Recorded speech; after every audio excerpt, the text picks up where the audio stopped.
ওগো, এক গ্লাস পানি দাও তো। এ সালমা, তোর আব্বাকে এক গ্লাস পানি দে। ঠিক আছে মা, দিয়েছি।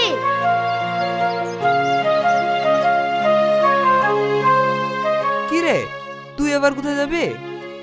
আব্বা, আজকে আমার একটা ইন্টারভিউ আছে, আমি সেইখানে যাচ্ছি। আর কত ইন্টারভিউ দিতে যাবি? আরেকবার ইন্টারভিউ দিতে গিয়ে অফিসার সে ঝামেলাকে চলে আসলি। যাচ্ছি যা, এবার যেন কোনো ঝামেলা করে চলে আসিস নি।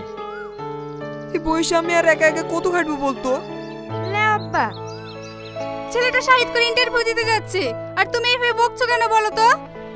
এই বাবু যা, ভালো করে ইন্টারভিউ দিবি। ঠিক আছে মা।